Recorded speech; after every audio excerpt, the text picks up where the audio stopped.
For a single word, the story of an old peasant, innocence, and injustice. Leo Tolstoy. I happened to be drinking tea this winter in a cookshop where I am known. It was 4 o'clock in the afternoon, and being a regular customer, a newspaper was as usual handed to me as a special mark of respect. Having put on the spectacles my old eyes require, I dived into the paper and became absorbed in an article about Leo Tolstoy. It was quiet in the place. There were few customers, and I gave myself up entirely to the reading. My reading was interrupted by an old man in a peasant's coat, wearing bark shoes, and with a small bag on his arm, who came up and softly touched my shoulder, saying, "Won't you give me a kopeck? I'm hungry."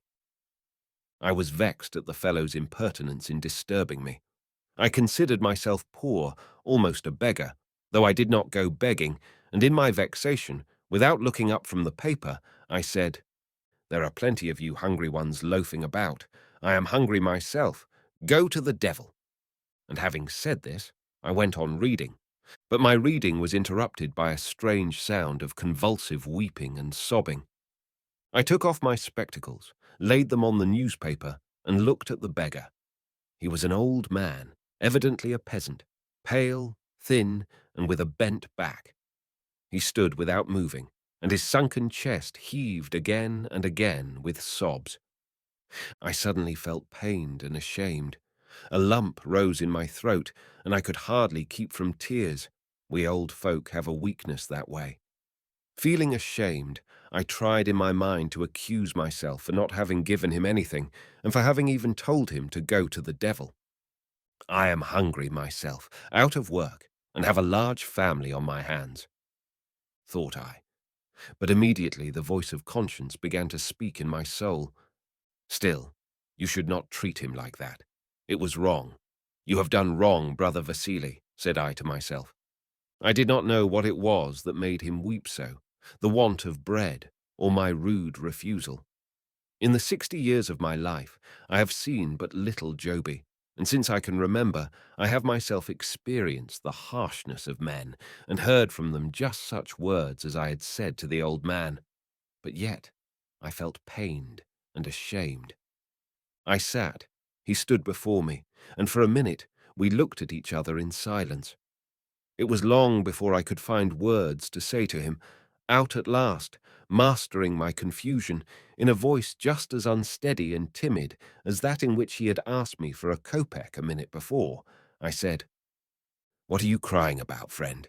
It won't help matters. One has to bear things." "It is hard to bear. I tried to find a job. No, begging I'm not used to, and no one gives, there now, since they let me out of prison. Will you believe it, Daddy? It's the 3rd day, and I've not had a pound of bread to eat. I'm that hungry." He again sniffed, and tears again came into his eyes.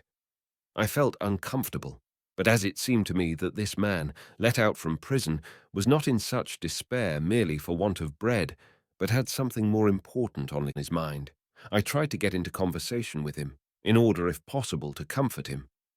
"Terrace won't do much good," I said. "They'll only upset you still more. There, sit down by me here and let's have a talk. Tell me all about it plainly." The old man sat down by me and placed his bag on his knees, and I began to question him. "Where are you from?" "I?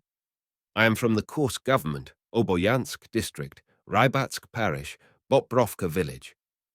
"How did you get here?" "How did I get here? I was sent here as an exile." "What was that for?" "Why exiled? Why for one single word?" "What word was that, my good fellow?"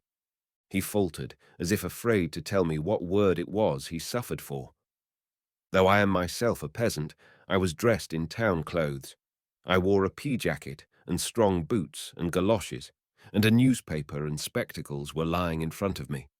He noted all this searchingly and suspiciously, and remained silent, probably suspecting me of some evil intention. He's not asking without a reason why, and what for, and where from, thought he.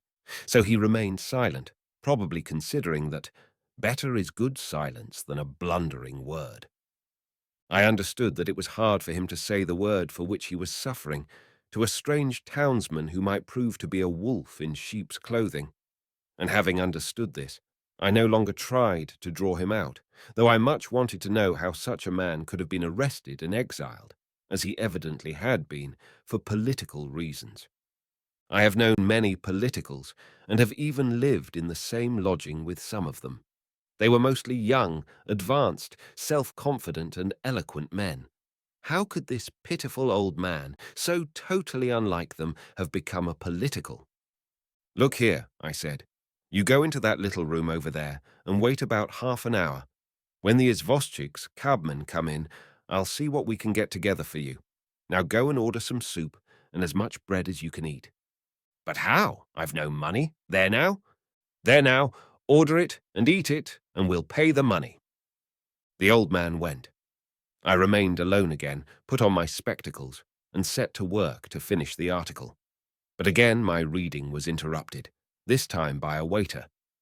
"Vasily Stepanovich, did you order soup and bread for that old man?" "Will you pay the 12 kopecks, 3 pence?" "Yes." Half an hour later, all the tables were occupied by izvozchiks who had come for tea and supper after seeing a train off. The place, which had been quiet till then, became noisy with their talk. One was telling about a gendarme, another about a passenger, a third was complaining of the badness of the roads. One story was interrupted by another, with the addition of abuse and jokes. I sat biding my time before appealing to my comrades. I myself was for many years an izvozchik, and I knew them all, and they all knew me. At the end of half an hour, the talk began to quiet down. All were busy eating, drinking tea, or sitting over their bottle. It was long before I could make up my mind to begin. At last I plucked up courage and spoke to one more likely to help than the others in a matter of that kind. He was generally known as Alioha. Out on so solemn an occasion, I address him as Alexei Titich. I told him all about the affair and proposed that together we should persuade our comrades to pity the poor man, a brother peasant, suffering, as he said, for one word, and should ask them to help him. I called the old man out of the dark little room. The izvozchiks did not ask him, who, where from, what for? But as if at the word of command, they all, one after another, pulled out their purses, and help, in the form of copper coins, poured from all sides into the old man's hand. "Don't take it ill, old man. Nowadays one can perish for nothing at all," said the givers as they handed the money. The old man was deeply moved and could hardly bow to them often enough. The business was done. The old man's hand was full of coppers. I now no longer feared to frighten him by my curiosity, so I aced him to speak out and tell me how it all came about. I told him to sit by me, and when he had done so, I said, "What was the word for which you were exiled to this place, my dear fellow?" His former timidity had vanished. He cast a look round on those who had helped him, as if inviting them too to listen, and he began his tale. "It's hard, friend. Ah, how hard! Will you believe it? God only knows. He is my witness that I speak the truth. I am suffering for one single word. This is how it happened. There was a pogrom in our province in Kursk. I dare say you've heard of it." "Yes, of course," said several voices. "It was in the papers." "Well, there? Yes, yes. It may have been also in the papers, but the rumour spread everywhere. Well, you see, our peasants began to plunder the gentry, rob them of everything, and in some places fired their houses." "Well, and you mean you took part in it too, Daddy?" asked Alioha. "Who? I—" "That's just it, that I did not. I was exiled for a word, just for one word. I was driving one day from our town, from Oboyan, and some of our squire's farm labourers were driving the same way. One word led to another. Chatter, chatter, babble. We grew talkative. They know me. I know them.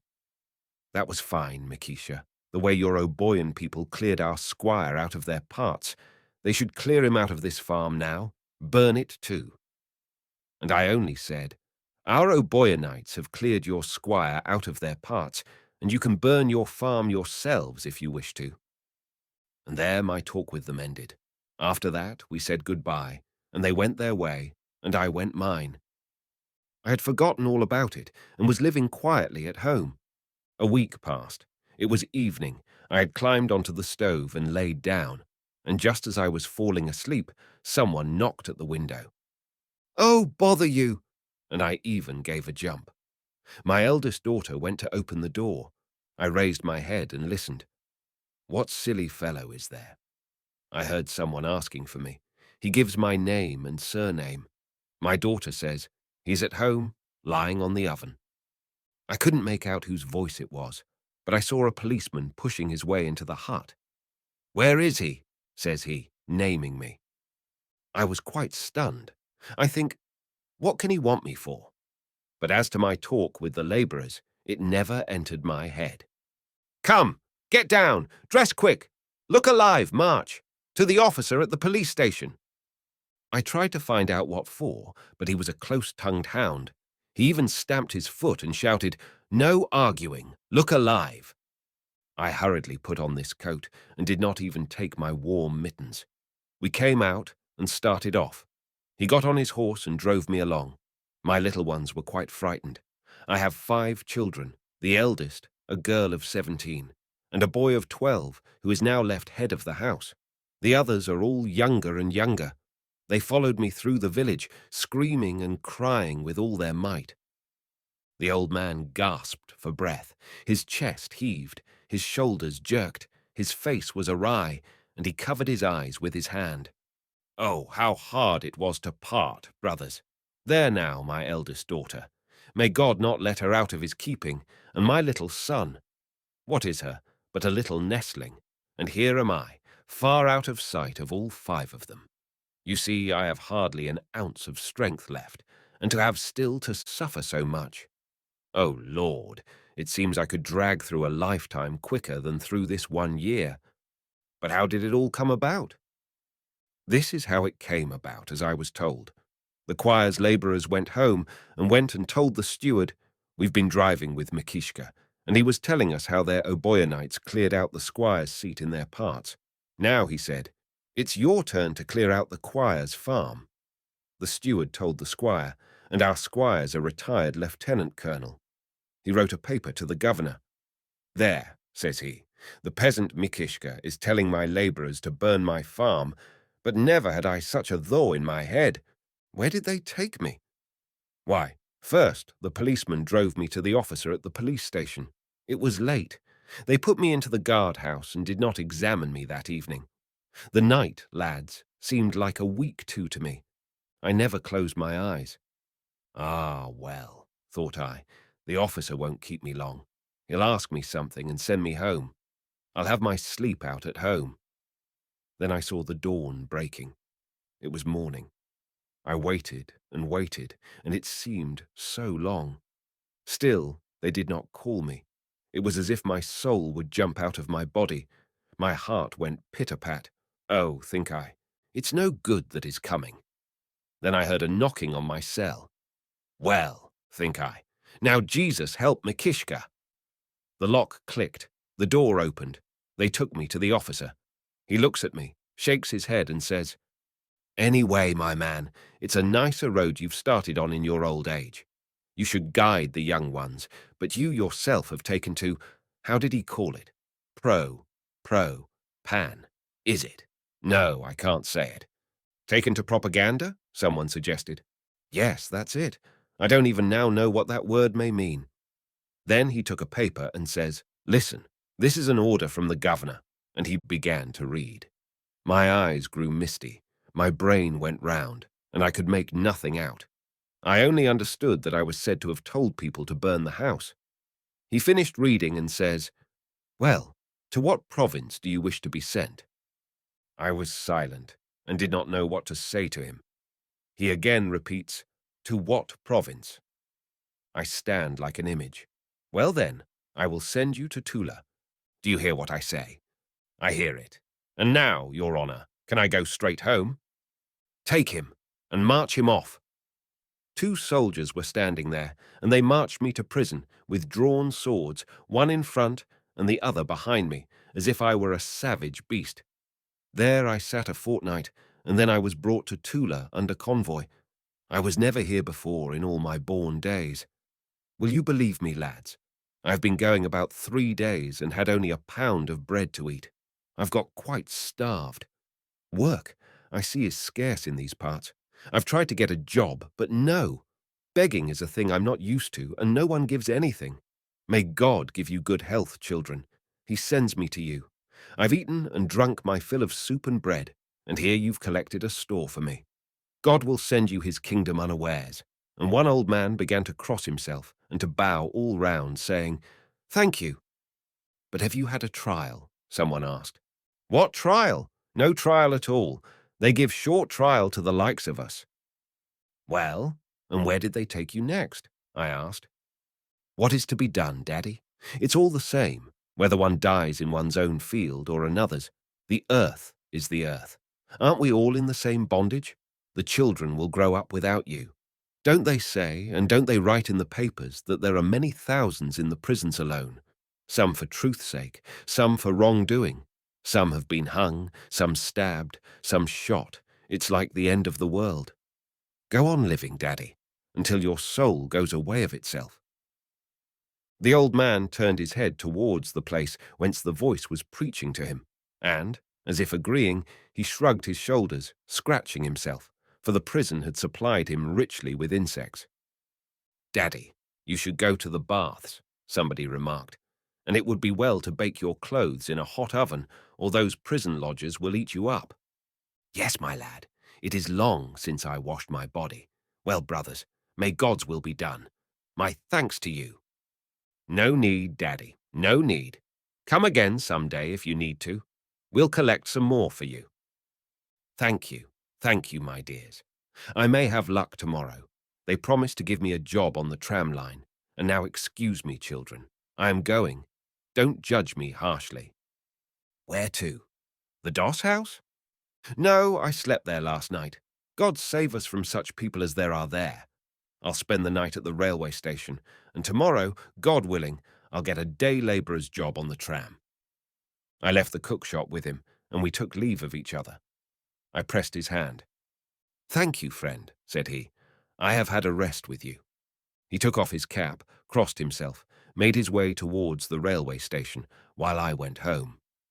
Here is a man, thought I, who has to drag on in his old age far from his children. A year is a long time. Will he live to see his children, and what will become of his eldest daughter, of whom he said, May God not let her out of his keeping? Anything may happen. The uncared for meet most easily such as deceive and dishonour them.